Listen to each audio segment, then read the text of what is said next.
Shalom bien-aimés dans le Seigneur, je vous salue encore une fois au nom du Seigneur Jésus et ça me fait plaisir de savoir que vous êtes encore là et vous êtes en train de suivre la parole de Dieu. Alors, sans plus tarder, nous allons ensemble lire la Bible dans Jérémie chapitre 15, les versets 15 jusqu'à 21. C'est là que nous allons lire aujourd'hui. Partagez la vidéo à des amis et vous pouvez réagir, vous pouvez faire des petits commentaires et ça va nous encourager et Dieu nous bénira encore tous ensemble au nom du Seigneur Jésus-Christ. Alors nous lisons ensemble dans Jérémie chapitre 15 et nous lisons les versets 15. La Bible nous dit ce qui suit. Tu sais tout, ô Éternel, souviens-toi de moi, ne m'oublie pas. Venge-moi de mes persécuteurs. Ne m'enlève pas, tandis que tu te montres lent à la colère. Sache que je supporte l'opprobre à cause de toi. J'ai recueilli tes paroles et je les ai dévorées. Tes paroles ont fait la joie et l'allégresse de mon cœur, car ton nom est invoqué sur moi. Éternel des armées, je ne me suis point assis dans l'assemblée de moqueurs, afin de m'y réjouir. Mais à cause de ta puissance, je me suis assis solitaire. Car tu me remplis de fureur. Pourquoi ma souffrance est-elle continuelle? Pourquoi ma plaie est-elle douloureuse et ne veut-elle pas se guérir? Serais-tu pour moi comme une source trompeuse, comme une eau dont on n'est pas sûr? C'est pourquoi ainsi parle l'Éternel, si tu te rattaches à moi, je te répondrai et tu te tiendras devant moi. Si tu te rattaches à moi, je te répondrai et tu te tiendras devant moi. Si tu sépares ce qui est précieux de ce qui est vil, tu seras comme ma bouche. C'est à eux de revenir à toi, mais ce n'est pas à toi de retourner vers eux. Je te rendrai pour ce peuple comme une forte muraille d'airain. Ils te feront la guerre, mais ils ne te vaincront pas, car je serai avec toi pour te sauver et te délivrer, dit l'Éternel. Je te délivrerai de la main des méchants. Je te sauverai de la main des violents. Que le nom du Seigneur soit béni. Alors, je vais relire le verset 18. Le verset 18 redit ce qui suit. Pourquoi ma souffrance est-elle continuelle? Pourquoi ma plaie est-elle douloureuse et ne veut-elle pas se guérir? Serais-tu pour moi comme une source trompeuse, comme une eau dont on n'est pas sûr? Oh, alléluia! Bien-aimé, si je relis aussi le verset 19, la dernière partie, la Bible nous dit, si tu sépares ce qui est précieux de ce qui est vil, tu seras comme ma bouche. C'est à eux de revenir à toi, mais ce n'est pas à toi de revenir vers eux. Alors, mon sujet d'aujourd'hui s'intitule « Tu seras comme la bouche de Dieu ». Ou en d'autres termes, nous allons prier pour que Dieu nous fasse grâce de devenir comme sa bouche. Donc, Dieu lui-même dit « Tu seras comme ma bouche ». Vous êtes sans ignorer que c'est par la parole que Dieu a tout créé. Tout existe par la parole.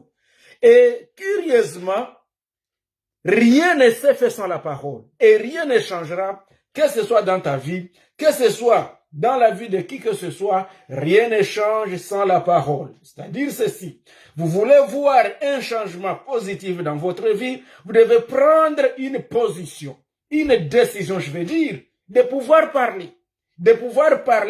Regardez même Jésus-Christ, pendant qu'il marchait, tout ce qu'il a trouvé, c'est par la parole qu'il le guérissait. Lorsque Pierre et Jean, ils retrouvent les boiteux, ils lui tiennent la main, ils disent, marche au nom du Seigneur Jésus-Christ. Ainsi donc, c'est par la parole que la chose se crée. Sans aller plus loin, je vais revenir sur mon texte. Le verset 18, je pouvais même le considérer comme le tout premier.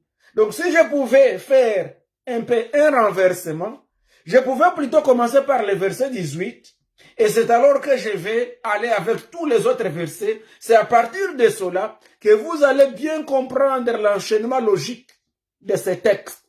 qui constitue une prière de Jérémie et la réponse de Dieu. Et ici, Jérémie était en train de se lamenter. Il dit, mais pourquoi ma souffrance est-elle continuelle? Mais pourquoi ma plaie est-elle douloureuse et ne veut-elle pas se guérir? Et il se tourne vers Dieu. Il dit, mais serais-tu pour moi comme une source trompeuse, comme une eau dont on n'est pas sûr? Si j'essaie d'expliquer ce premier verset ici, le verset 18, pourquoi ma souffrance est-elle continuelle? En d'autres termes, le prophète est en train de se poser la question, mais pourquoi ce que je traverse continue à rester? C'est comme toi-même, tu dirais, mais pourquoi ma maladie ne guérit pas? Pourquoi mon problème, lui, n'a pas de solution jusqu'aujourd'hui?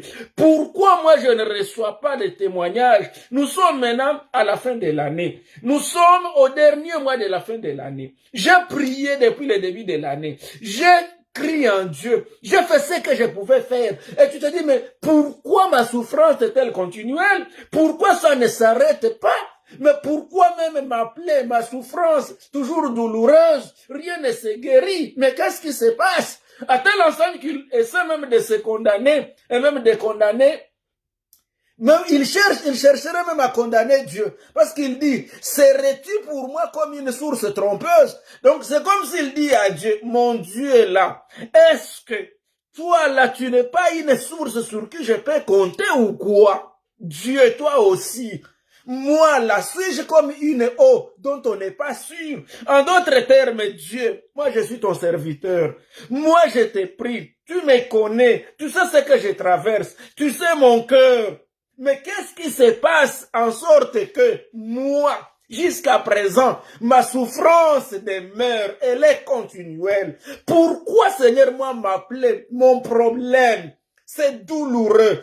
Tu ne veux pas me guérir, elle ne veut pas se guérir. Et à la réponse à cela, il continue. Maintenant, si je reviens maintenant au verset 15, regarde ce qu'il dit, Jérémie. Et il dit, il se tourne maintenant vers Dieu. Il dit, mais d'ailleurs, toi, tu sais tout, ô Éternel. Tu sais tout. En d'autres termes, même ce que je suis en train de pouvoir te redire, tu les connais. Tu sais qu'effectivement, ma souffrance demeure. Tu sais qu'effectivement, ma plaie, mon problème est douloureux. Tu sais combien ça me fait mal. Mais pourquoi moi tu ne me réponds pas, oh Seigneur?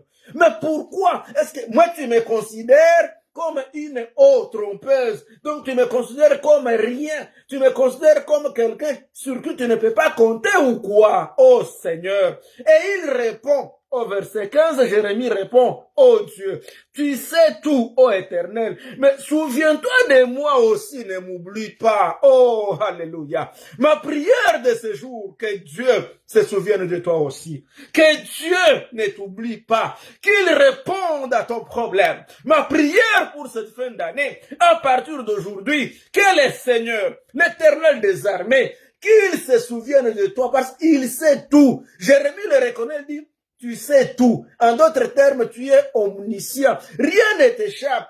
Bien sûr, tu me demandes de prier, tu me demandes de faire ceci, mais toi, tu sais tout de toutes les manières. Il n'y a rien que je te cache. Tu me connais. Tu sais comment je t'aime. Tu sais comment j'ai aimé te servir. Et il ajoute, il dit, souviens-toi de moi, ne m'oublie pas. Gloire au Seigneur Jésus. Ma prière est ta prière de ce jour d'aujourd'hui. Que le Seigneur se souvienne de toi. Qu'il se souvienne de ta famille. Qu'il se souvienne de tes dossiers. Qu'il se souvienne, alléluia, de tout ce que toi aussi, dont tu as besoin. Et le Seigneur te fera grâce. C'est ça notre prière.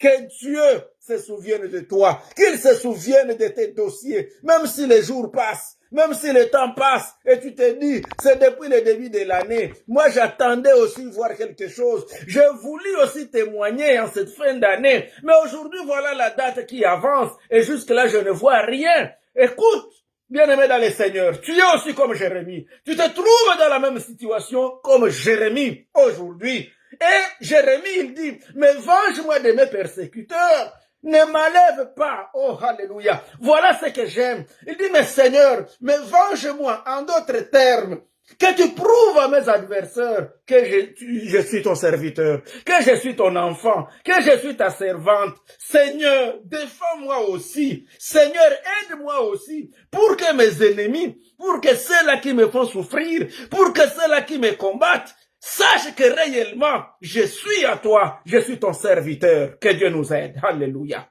Il ajoute et il dit, au verset suivant, sache que je supporte l'opprobre à cause de toi. Oh mon Dieu.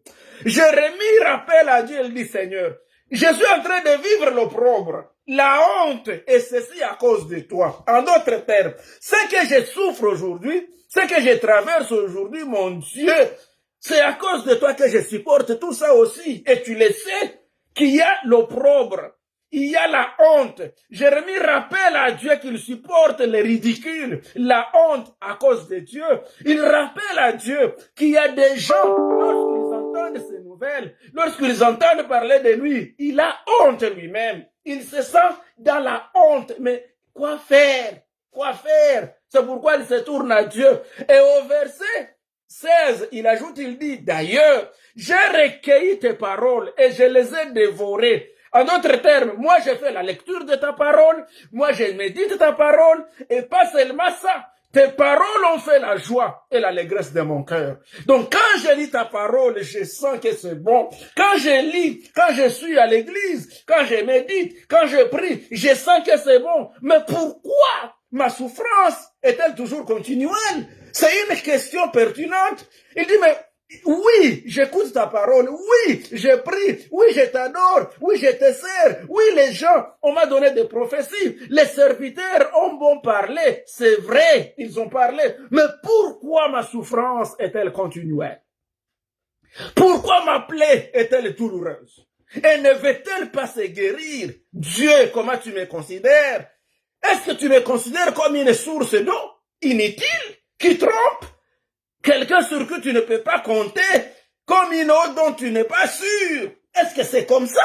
Et il continue. Jérémie continue à dire ce qui suit. Donc, ce qui fait la joie et l'allégresse de notre cœur, c'est le produit même de ce que nous sommes et de ce que nous serons. Vous savez, si la parole de Dieu fait la joie de votre cœur, si la parole de Dieu fait la joie de votre vie, mon frère, ma soeur, peu importe ce que tu traverses, les jours heureux sont là et ils viennent. Cependant, alléluia, nous suivons tous ensemble. Il continue à dire, nous sommes dans Jérémie 15, et il continue à dire ce qui suit, car ton nom est invoqué sur moi, éternel Dieu des armées. Ici, il reconnaît son identité. Comme la Bible dit dans 2 Chroniques 7, verset 14, si mon peuple sur qui est invoqué son nom, est invoqué mon nom, simule, prie et cherche ma face. La Bible dit, des cieux j'exaucerai leurs prières, j'entendrai leurs prières et leurs cris. Donc la première chose ici, reconnais ton identité. Qui es-tu? Si tu te reconnais comme un enfant de Dieu, tu te reconnais comme une servante de Dieu, comme un serviteur de Dieu, même si tu trouves que ta souffrance, tu trouves que ta plaie, tu trouves que ton problème demeure. La Bible nous dit, prends ce courage-là et le Seigneur sera toujours avec toi. Il combattra pour toi. Il ajoute, il dit au verset 17, je ne me suis point assis dans l'assemblée de moqueurs. Oh, ça j'ai beaucoup aimé. Donc ici, Jérémie est en train de montrer à Dieu, Seigneur, mais pourquoi tu sais que j'ai supporté même l'opprobre, le ridicule à cause de toi, la honte et ma souffrance est toujours continuelle. Et c'est pourquoi il dit maintenant, et je ne me suis même pas assis dans l'assemblée des moqueurs afin de m'y réjouir. Donc ça tu reconnais. En d'autres termes, qu'est-ce que l'assemblée des moqueurs? L'assemblée des moqueurs, c'est un endroit où les gens se mettent en train de se moquer contre la parole de Dieu, contre les serviteurs de Dieu. Comme ce que nous voyons aujourd'hui sur la plupart des réseaux sociaux, que ce soit TikTok ou Facebook où je suis, ou que ce soit, je ne sais pas moi, WhatsApp et quand sais-je encore et bien d'autres. Il y a beaucoup de réseaux sociaux aujourd'hui où les gens se moquent de la parole de Dieu, où les gens se moquent des serviteurs de Dieu, où les gens se moquent de l'œuvre de Dieu, à cause de certains d'entre nous qui se sont infiltrés et qui, au lieu de faire respecter la parole de Dieu, de faire respecter les ministères, ils se sont infiltrés pour espier notre justice, notre paix. Mais qu'à cela ne tienne, malgré les infiltrés, l'œuvre de Dieu a toujours des hommes et des femmes qui conservent et qui craignent Dieu. Et à cela, nous pouvons toujours faire confiance. C'est ça ce que Jérémie est en train de dire. Il dit, moi je ne me suis jamais assis dans l'assemblée de moqueurs. En d'autres termes, quand je vois des gens qui, ces personnes-là, sont en train de faire des choses contraires à la parole de Dieu, je ne peux jamais me rallier à ces gens-là.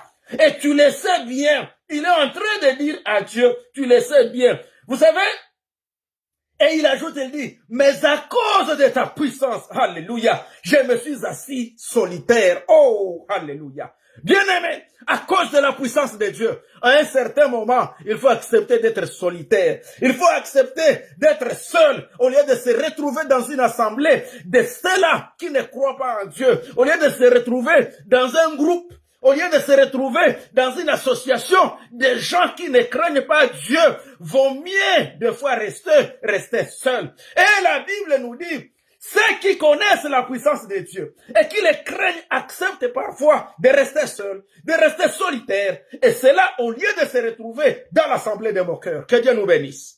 Et au verset 19, il dit, c'est pourquoi ainsi parle l'Éternel. Donc après que Jérémie ait parlé de toutes ces choses, après que Jérémie se soit plaint de la raison pourquoi sa souffrance était continuelle, et après avoir reconnu son identité, gloire à Dieu, le Seigneur a pris la parole. Oh, alléluia. Ma prière aujourd'hui, c'est que le Seigneur parle. C'est que le Seigneur te dise quelque chose aujourd'hui. C'est qu'aujourd'hui, le Seigneur réponde à ta prière.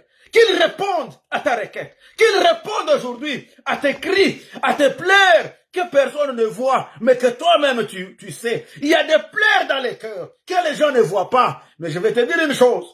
Ton Dieu te voit. Au verset 19, il dit, c'est pourquoi ainsi parle l'Éternel. Si tu te rattaches à moi, je te répondrai. Oh, donc la condition pour que le Seigneur réponde, rattachons-nous à lui. Il dit, si tu te rattaches à moi, je te répondrai. Et tu te tiendras devant moi. Et il ajoute, une deuxième condition, si tu sépares ce qui est précieux de ce qui est vil. En d'autres termes, si tu laisses le péché, si tu laisses ce qui ne convient pas, si tu abandonnes tout ce qui est inutile et tu t'attaches à ce qui est précieux, c'est-à-dire à la parole de Dieu, à la foi en Dieu, au ministère, à l'œuvre de Dieu, le Seigneur lui-même, il gire, il dit, tu seras comme ma bouche.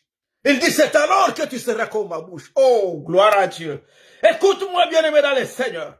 Si tu te rattaches à Dieu, si tu te sépares de ce qui est vide et tu t'attaches à ce qui est précieux, la Bible nous dit, le Seigneur fera de toi sa bouche. En d'autres termes, le Seigneur fera de toi son porte-parole. C'est ce que dit d'autres versions. Et être le porte-parole de Dieu signifie quoi? Ça signifie que quand il dira au nom de Jésus que les malades guérissent, il l'accomplira. Parce que là, ce n'est plus toi qui parles, mais tu es devenu sa bouche.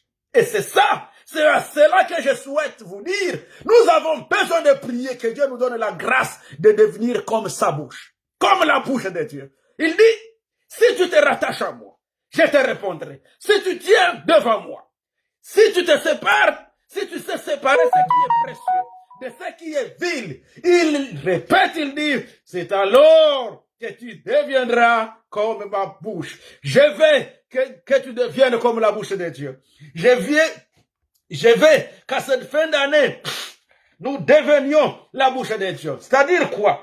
Que tout ce que nous allons déclarer, alléluia, chers enfants de Dieu, chers serviteurs de Dieu, que cette année, qu'à partir d'aujourd'hui, que Dieu nous donne la grâce, que ce que nous déclarons dans nos bouches, que le Seigneur les scelle par le sceau du Saint-Esprit. Lorsque tu déclareras que cette année est une année bénie, lorsque tu vas confesser que cette année qui s'en vient, que cette fin d'année est une année de grâce et de gloire, lorsque tu vas souhaiter les vœux les meilleurs à tes amis, que ce soit à la Noël ou à la bonne année, ma prière et notre prière tous ensemble, que tu deviennes la bouche de Dieu.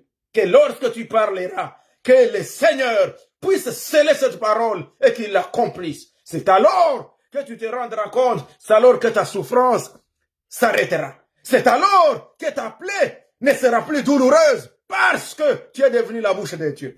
Parce que maintenant tu peux dire, au nom du Seigneur Jésus, je suis guéri et tu seras guéri. C'est alors que tu pourras confesser au nom de Jésus que les portes s'ouvrent et elles vont s'ouvrir. Rappelez-vous, ça ne s'ouvre que quand tu y arrives. Quand tu y arrives, bien aimé, tu veux voir que ta souffrance s'arrête.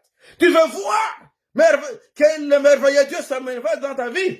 Écoute, au verset 20, vous savez, ce n'est pas, oh j'aime ce verset 19, il a dit, ce n'est pas à nous de retourner vers les personnes non croyantes, mais c'est à eux de revenir vers nous. Il arrive de fois que les enfants de Dieu se comparent à ceux qui ne croient pas en Dieu. Et ils se disent, Seigneur, mais et ils prospèrent, et ils réussissent, et ils sont ceci, ils sont cela. Ne t'en fais pas. Dans Malachie, la Bible nous dit, les jours viennent où vous verrez de nouveau la différence entre ceux qui servent Dieu et ceux qui ne le servent pas. Nous sommes au moment où nous devons demander qu'il y ait la différence. Et la différence ne se manifestera que lorsque nous deviendrons la bouche de Dieu. Et je veux que tu sois la bouche de Dieu. Pour devenir la bouche de Dieu, tu dois être un homme de prière, une femme de prière. Tu dois te séparer du péché. Tu dois savoir séparer ce qui est précieux et ce qui est vil. Et tu dois te rattacher à Dieu.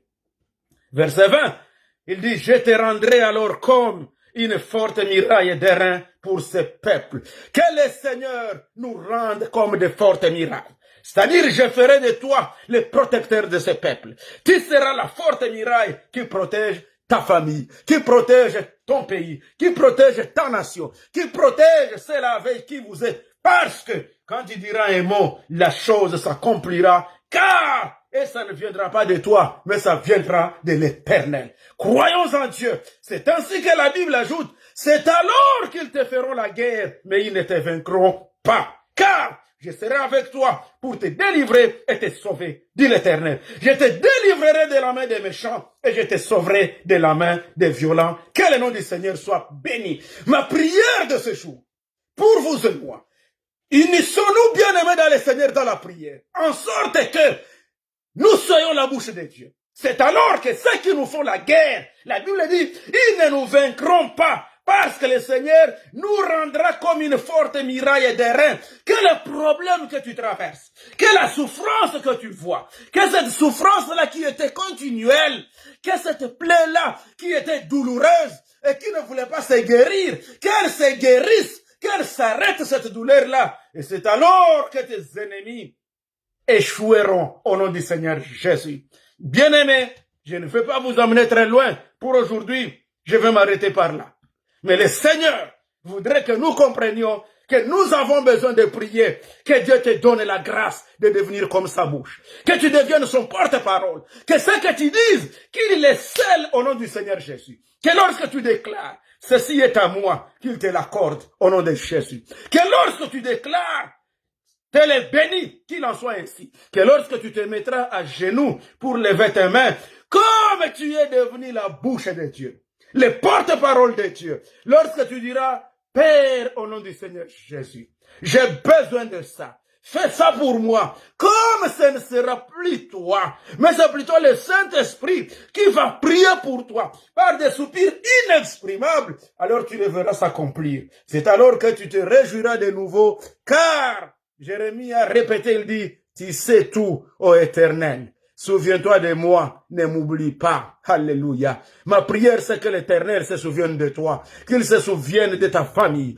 qu'il se souvienne de tes projets, qu'il se souvienne de toutes tes requêtes. Au nom du Seigneur Jésus, tu sais qu'est-ce que tu lui as demandé depuis le début de l'année. Et il est Dieu pour l'accomplir.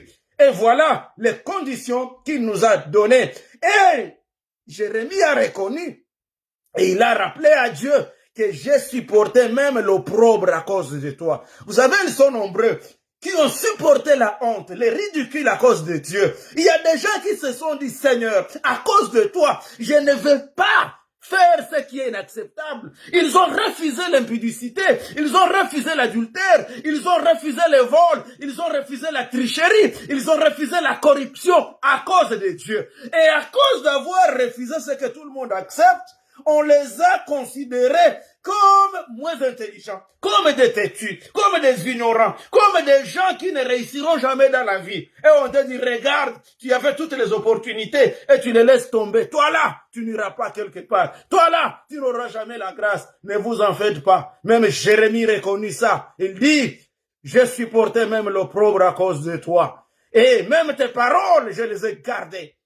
Et cependant, ce sont tes paroles qui font la joie de mon cœur et l'allégresse. Et le Seigneur a pris la parole, il dit, oh, alléluia, pour ceux-là qui invoquent mon nom, l'Éternel dit, j'écouterai des cieux, je descendrai et je répondrai à leurs prières. C'est pourquoi il répond, je ne me suis pas même assis dans l'assemblée de mon cœur. Ça, c'est Jérémie. Et le Seigneur répond, si tu te rattaches à moi, je te répondrai. Si tu te tiendras devant moi et si tu te sépares de ce qui est vil et tu t'accroches à ce qui est précieux, c'est-à-dire à ma parole, tu seras comme ma bouche. Que Dieu vous bénisse, que vous deveniez sa bouche et sa parole. Au nom du Seigneur Jésus, Amen. Nous allons prier. Prions ensemble. Alléluia. Là où tu es, prends ce temps avec moi. Et foi que les choses nouvelles arrivent, que ça change. Ça change au nom du Seigneur Jésus. Ça change au nom du Seigneur Jésus. Cette question, pourquoi ma souffrance est-elle continuelle? Nous refusons que la souffrance ne continue plus au nom de Jésus. Par la parole, la puissance de la parole, la force de la parole de Dieu.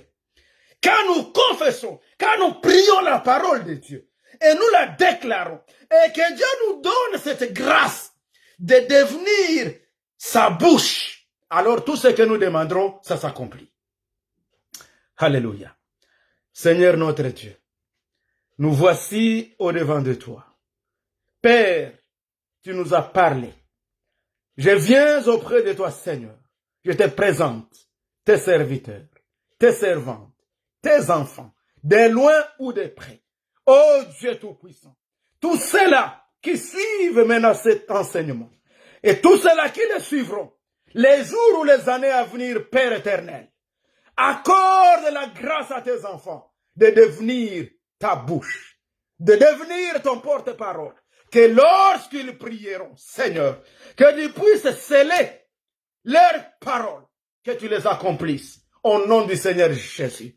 Que ceux qui traversent des douleurs, de quelque genre que ce soit, psychologique, physique, mental, de n'importe quel genre, Seigneur, accorde la paix à tes enfants, à ceux-là qui se rattachent à toi. Tu as promis que si tu te rattaches à moi, et si tu reviens, tu as promis, c'est alors que nous deviendrons, Seigneur, ta bouche. Pourquoi tu n'as pas dit, et tu as dit, je te répondrai. Et quand je réponds, alors je deviendrai, vous deviendrez ma bouche. C'est-à-dire que tout ce que vous demanderez, alors vous le recevrez.